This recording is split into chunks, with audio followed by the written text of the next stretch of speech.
the biggest thing with us, and who knows, maybe a year or two after therapy, whatever. We're both in therapy. Together or separately? Separately. Okay.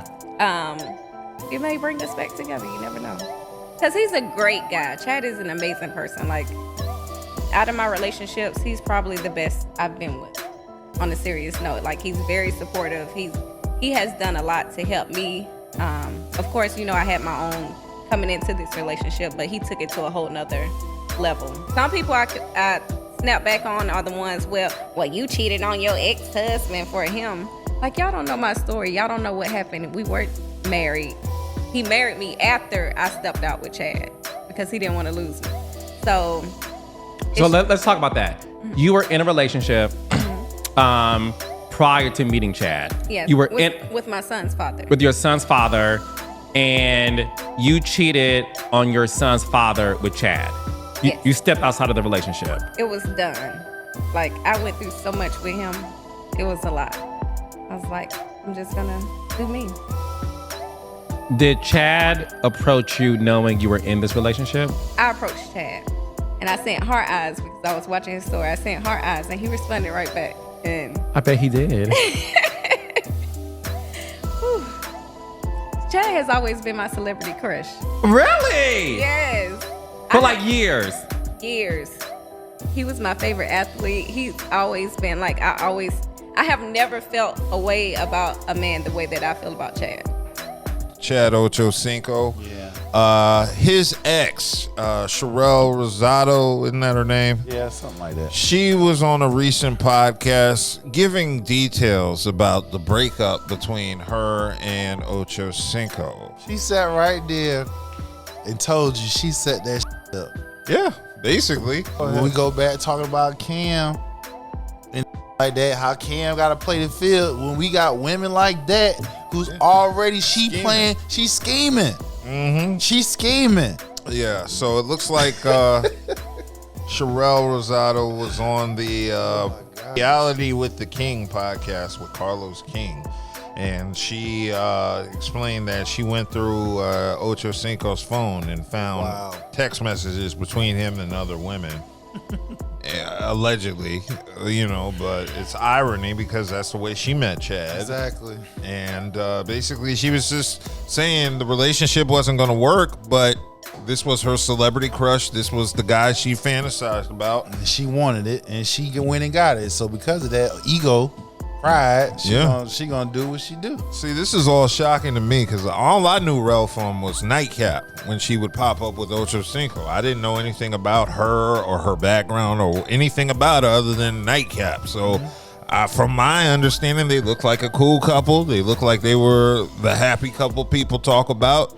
Obviously, there were things going on behind the scenes that we were unaware of. I mean, everybody got problems. Everybody goes through things. I mean, it's just how things were set up. If it was set up like that, it was bound to crash because again, you was with someone, you left them because you had a breadwinner. You had somebody who was doing better than what you had. You had to come up, so that's why you left him.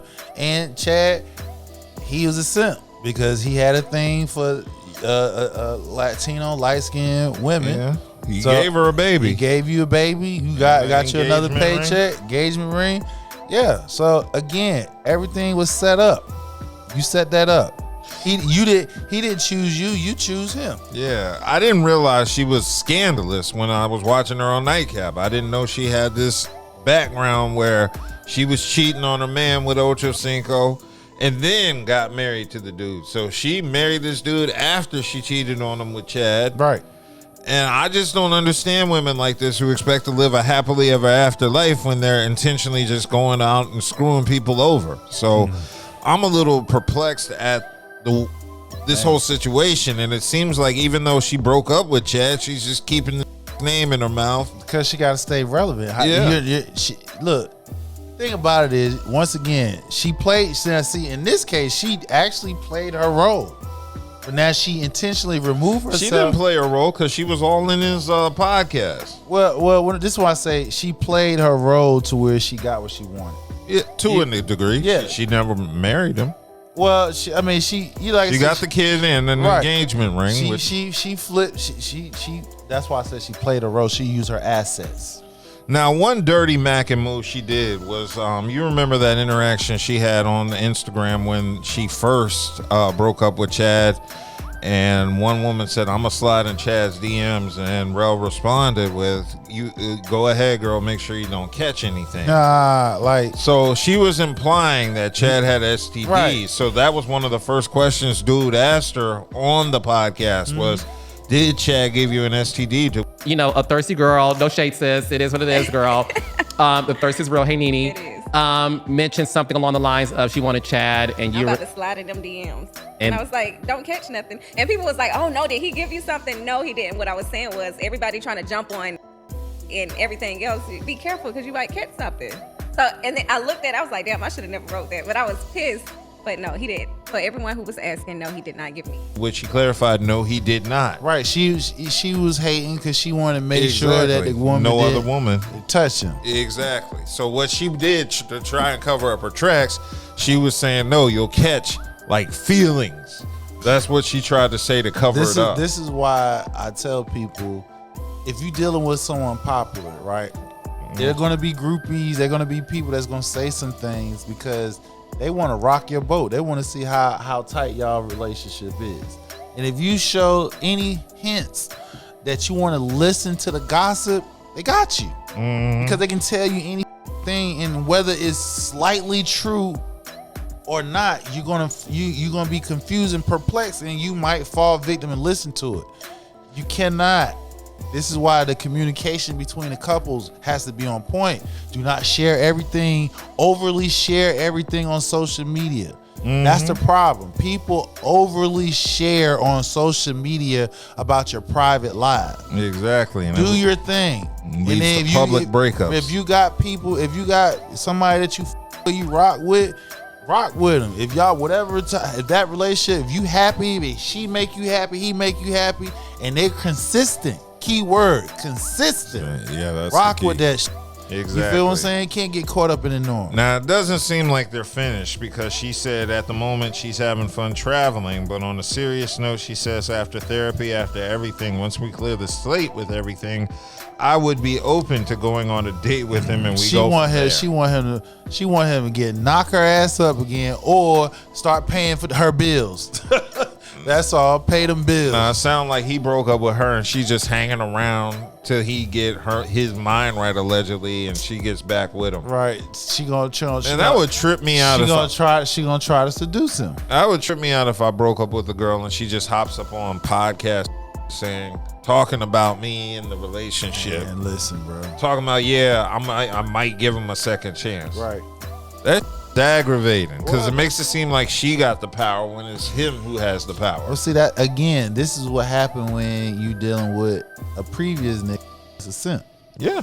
And you thinking that you come over here dealing with an alpha, that you can do that simp ass on the alpha, and when that alpha buck and do and show you what it means, now you gotta do some crazy ass whack.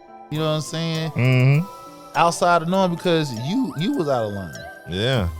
So this is a crazy story, but it's just kind of weird to see her keeping his name in her mouth and just basically hinting that she still likes this dude. She just want to remain relevant. Yeah. Because as long as she's relevant, people on Google search her. Whatever she sells, product wise, it's people gonna buy it just because of that. So you guys to stay relevant. See, this is another thing. Once you done hit over 1 million followers, or hell, if you got over 500,000 to 1 million followers, and you dealing with somebody to where yourself is attached to somebody who's that's a star, a former star. You feel what I'm saying? You come up whatever it is you want to do and put it out there, and you attached to them.